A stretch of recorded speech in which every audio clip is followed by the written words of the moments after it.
More kids are falling behind in reading, and most people don't even realize how serious this is. New York Times published an article this week that was talking about how kids in school rarely read whole books anymore. Everybody's talking about how kids can't read. So teachers all over the country are sounding the alarm bell that kids can't read these days. Elementary school kids are not reading. Kids are not reading. Kids cannot read. There's a conversation going around that doesn't really get talked about enough, and that's that a lot of kids are struggling to read at a level that they're expected to. They're not just a teeny tiny bit behind, of course, but these people, like these kids, are significantly behind. And this is not about intelligence, okay? This is not about kids being less capable. This is about a combination of things that have quietly shifted over time. One easy aspect of all this is your attention. Kids are out here growing up in a completely different environment than how I grew up, at least. I'm talking about these kids are consuming short form content, constant stimulation, and endless scrolling. Everything is just more instant and more faster for these kids, okay? They have more visual, it's more immediate, but while reading, on the other hand, it's the complete opposite. Reading will require focus, it requires patience, and it also requires time. And I'm not gonna lie, when your brain gets used to the fast input of things, the slower task will feel a lot harder to complete. And then you got all these different methods on how reading has been taught. Changing standards or less consistency across the systems. Some kids never even fully build strong foundational skills early on, and that's the gap that follows them. Because reading isn't something that you can particularly understand. You either build the skill or you struggle with everything built on top of it. Then there's disruption, pandemic learning gaps, less in-person instructions, interrupted routines. For a lot of kids, those early years where reading skills are built were very inconsistent, and that impact didn't just disappear, it actually compounded. So now in today's time, you have students moving forward without fully mastering the basics. And the higher they go during their school years in the school system, the more that it's going to show, because reading isn't just one subject, it's literally everything. If you struggle to read, you're going to struggle to learn. And that's where this becomes bigger than just education, okay? Because this affects your confidence, opportunities, and future outcomes in your life. And here's the uncomfortable part as well. A lot of people assume that kids will just quote unquote catch up. But without the intervention, that doesn't always happen, because the gaps don't close on their own. They are going to keep growing wider and wider. So it's not that kids, suddenly just can't read and all that stuff, right? It's about more kids are falling behind in a system that doesn't adapt fast enough. And until this is addressed on a serious level, this isn't going to be just some small issue. This is going to keep growing to something much bigger. And I hate to see a whole generation of kids not being able to read. That's scary. New York Times published an article this week that was talking about how kids in school rarely read whole books anymore. Apparently, in a lot of school systems, teachers are being told to specifically teach excerpts, not entire texts. Even in my high school AP English classes, we used excerpts, but it was only in very specific scenarios. And now, high schoolers are graduating high school having never fully read an entire book, and they're going into these college spaces having to take freshman, sophomore level English courses, and professors are noticing that they are not able to digest whole texts. This scares me for two reasons. One, we are entering a time where a lot of children are being raised by parents who have never read a book. The amount of adults that I speak to and interact with, not only on TikTok, but also like in real life, that don't read on a regular basis, that don't give a fuck about reading, and they are raising children. Number two, if school systems continue to prioritize teaching excerpts and not whole books, we are going to enter a literacy crisis that has never before been seen. And to think that not even in schools, children are not being forced, for lack of a better word, to interact with a text from the first page to the last is terrifying. Everybody's talking about how kids can't read. Like, I see it everywhere. Kids can't read. Literacy rates all-time high. I just saw an article about how college professors are now reporting that their kids can't read. We could talk about the education system, We could talk about, teaching, reading, the curriculum. Don't get me started. I wrote a 29-page paper about choosing complex reading materials to teach reading. We could talk about it if you want, let me know. But I have a question for grown-ups. And I mean this nicely. Just, have you ever thought about how maybe kids aren't reading because they never see anyone else reading? Are you reading? Like, do you actually, when you get home and you're sitting and spending time with your family, do you guys, sit down and read? I don't know. Maybe kids just don't have enough modeled behavior. Maybe we should start reading. I haven't read in a really long time, so drop it in the comments. What are you reading right now? And if you want to talk about teaching reading, let me know. So teachers all over the country are sounding the alarm bell that kids can't read these days. Here is an article published in The Atlantic called "America is Sliding Towards Illiteracy." Here's another one, "America's Reading Crisis That No One Wants to Talk About." Some of these are blaming screen time and the tablet generation. Some of them are blaming AI or hypothesizing that it's going to get worse because of AI. Some are just blaming parents, right? We don't read to our kids like we should. But I think all of these fundamentally miss what's actually going on here, which is the incentive for reading. The only reason that many kids learn how to read is because they're forced to. If they're going to pass the test or if they're going to get a good score or whatever, they have to learn how to read. It's extrinsic motivation. We are trying to motivate them by saying, hey, if you do this, I will give you a gold star or a cookie. And that is not new. That is how I learned how to read. And I did not like reading at all. But I tried something different with my kids. It's worked really well. Instead of rewarding them for learning how to read, I taught them that the reward was actually the books that they get to consume now. Reading was not a means by which to be rewarded. It was the reward itself.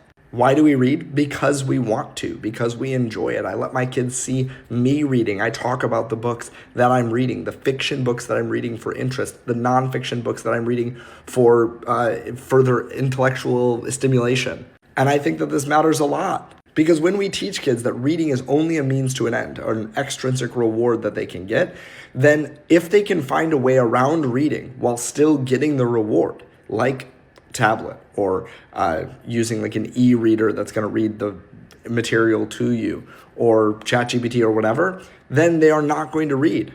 Why would they? We told them that the only reason they're reading is to get this letter grade or to get this gold star. And then we gave them an alternative way of getting that letter grade or gold star that doesn't require any effort. But if we teach kids to love books and read because they want to, and for no other purpose other than that the pure enjoyment that comes from engaging in reading, I promise you, we will not have a literacy problem. Kids not being able to read, the literacy rate going down, and all these things related to literacy have been going around on the news. And I think a clear reason why kids aren't able to read, well, there's a lot of reasons, chiefly that education has been defunded and technology companies like Google, large tech companies, are using the classroom as a frontier for more profit. There's a great More Perfect Union video about how technology has been integrated into the classroom as another opportunity to extract value out of children, out of classrooms, out of the education system. But outside of that, I think what's relevant for me in my experience as someone that grew up in the early 2000s is that there isn't educational programming, like passive consumption of educational programming that's readily available. The most popular shows on television right now, Coco Melon, Paw Patrol, shows like this, they largely are coming from the private sector and not the public sector. And that's why growing up there was these kids don't understand PBS Kids Go, and they didn't watch Word Girl, they didn't watch Super Wide, they didn't watch Cyber Chase. They didn't understand that you can have edutainment. Edutainment does exist, edutainment is valuable. I was recently watching an episode of Cyber Chase because YouTube has this thing where you can watch, it'll put a 3-hour long video where it's like a recording, VHS recording of an old TV channel with all the bumpers and commercials. There's actual stories, there's actual cinematic value. While I was watching Cyber Chase, there's a rich plot line. They have great music and sound design. It's a spoof of Dr. Phil. They called it Dr. Bill. These shows are really smart. And they don't look at children like they're not valuable. I think so many kids shows now are dumbed down because the kids are more dumb than they used to be. I hope that's not true. I don't want that to be true. Maybe it's just the fact that these showrunners understand that parents just kind of put their kids in front of the iPad and don't monitor or look at what they're watching too. And back in the day when parents watched television, they usually watched it with their kid, so the show had to be kind of good for the kid and for the adult at the same time. Complain about this as an issue. I view myself on this platform as someone that puts educational content out in a way that's entertaining and relevant and matters. And I feel like there should be a higher standard for educational programming, especially for children, because it used to be at a higher level and now it's the bar is beyond the floor. And the kids are being affected by it. And that's a serious problem. Fourth grader asked their teacher, "Why do I need to learn how to read if AI can read for me?" Right now, 40% of fourth graders can't read. We're witnessing the collapse of the American education system. I teach 8th grade history, and I have 110-ish students. 2 of them are reading on grade level right now. 18 of them are at a kindergarten level. 55 of those students are between a 2nd and 4th grade level. We were doing guided notes, supposed to be a real easy day. It was review. They wrote down Maryland was founded as a safe haven for Catholics. It was on the board. They wrote it down. And before we moved on, I call on a student and I ask, "Hey, where were the Catholics one more time?" And these students, what they do is they look at me and then they look at their notes and then they look at the board. They look back at their notes. And some of them never answered me. They never figured out the answer. It was wild. And I kept giving them hints, like rephrasing the question and saying, like, "It's in your notes. We just wrote it down. We just wrote it down. Where are the Catholics? It's on the board." And they never got it. They can't read their own notes. And I don't mean their handwriting. I mean, like, they can't make heads or tails of it on the page. These kids have a frightening ability for information to go from their eyes to their hands and not pass through the brain at all. What do we do, y'all? That ship is sailing across the ocean and there is no one at the wheel. What she described is terrifying. The information goes through their eyes, down through their hands, without passing through their brains. But this isn't an isolated incident. This is nationwide. I looked up the actual numbers. Only 23% of fourth graders can read at a proficient level. Just 23%. Then we have the 8th graders. Only 26% are reading proficiently. After all the reforms, adding technology into the classrooms, and debating about funding, we're now at 40%. We didn't get better, we made it worse. I'm in my 8th year of teaching high school English. All the complaints of kids can't read, they don't know how to write, they can't do the stuff that we used to do when we were in school. I've been seeing that the entire time I've been a teacher. People are going to blame that on the effects of COVID in school and the rise of AI, but like I just said, I've been teaching for 8 years. I have seen this since before COVID, and I've been in classrooms since 2015. Believe me.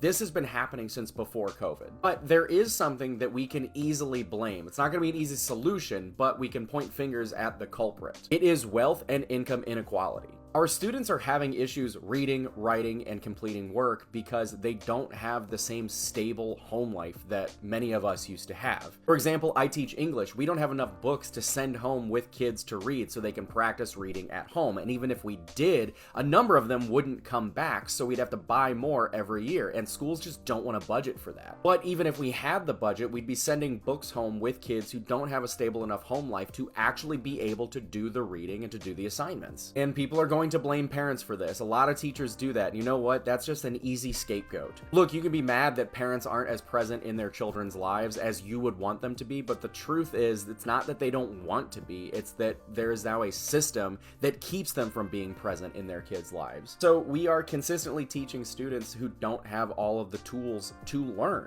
But I have a hypothesis. If you invest more in the schools that are suffering, the schools that really need them, the schools that I have taught in, we will see achievement achievement go up across the board, not just in schools that are typically underserved. We'll see it go up across all schools. And honestly, it is going to take a long time. It's not going to be like an overnight fix. It's going to take a while. But unfortunately, people are not willing to invest the time and resources that it would take. So every time you get a little angry or disappointed that students are having trouble writing essays, writing paragraphs, writing just sentences, citing textual evidence, being able to read something uninterrupted and comprehend what they're reading, remember that it is so much bigger than that kid, their family, the teacher, the school itself. These are symptoms of a larger economic issue, and if we do not change it soon, things are going to continue getting worse and worse and worse, and we are going to let down all of our students. Hey, just a general question, no shade whatsoever, but like, how old were you when you learned how to read? How old were you when you could pick up a book and just read it? Because I feel like the kids nowadays are a little behind with stuff like that. So tell me why I was with one of my neighbor's kids and he was playing a game on the Xbox. And I kept on asking him the name of the game. And he just was not answering me. And I'm like, bro, you picked the name. You picked the game. Like, what did it say? And he turns and he looks at me. He's like, Caitlin, I don't know how to read. What? He's almost 7. Y'all don't know. Like, what? Elementary school kids are not reading. Kids are not reading. Kids cannot read. It doesn't matter if your child's at an A school or if your child's at a D school or if your child's at a charter school or a private school. I have seen kids at all areas. They all struggle. They all struggle because they don't have exposure and they don't have consistency with reading. We can blame the Department of Education. We can blame the literacy rates being at an all-time high. We can blame the schools, the teachers, but education teacher of 4 years, I specifically teach kids with learning disabilities how to read and to read accurately. We're not talking about teaching kids to read with special education disabilities. We're talking about teaching kids to read that have not had that exposure and that just cannot read, and no environmental factors included. Exposure and consistency. These two things are most important when reading, and these kids are not exposed to reading at a young age, and they do not have consistent reading, whether that's at school, at home. They don't have enough exposure of reading in general. The perception of teaching kids to read is it is the teacher's job to teach their children to read. It is the school's job to teach their children to read. Have you been in a public education classroom recently? Teacher to student ratio makes it nearly impossible to differentiate all different reading levels consistently. And I'm talking every single day for targeted reading instruction. You can have the most experienced and most knowledgeable reading expert teaching your child. If you are not doing it consistently, and I mean at least 4 times a week, 15 to 20 minutes a session, it's not going to be effective. If you have elementary school kids that are reading at grade level or even below grade level, get them a tutor, get them extra support to give them those skills to have them be successful with reading. Reading is not meant to be natural, but you need consistency, exposure, and somebody that is qualified and knows the science of reading for it to be successful for any child in a short amount of time. Hi, your kids can't read. Your kids can't read. So I work at a place where a lot of people will come and like order like TikTok drinks or like whatever. And the amounts, this isn't like in a vacuum. The amount, at least half of the teenagers that will come to order beverages will stick their phone in my face and ask me to like make that drink for them. And it's just like a normal drink, or it's like some TikTok variation with some modifiers or something. But I noticed this happening a lot, specifically with teenagers. And so it got to a point where I just started telling them, I'm not going to read, like, I'm not reading that. Can you read it to me? Because I was curious as to like, are you just being lazy and not reading it out to me? Or do you think this is easier for me? Because like, it's really not. And I was just like wondering. And through my research, I've discovered that like a lot of your teenager children literally cannot read. Like they don't have reading comprehension skills. If it is a couple sentences, like they are struggling, or like they are struggling to sound things out. Like even like vanilla or raspberry, they're like struggling to say it.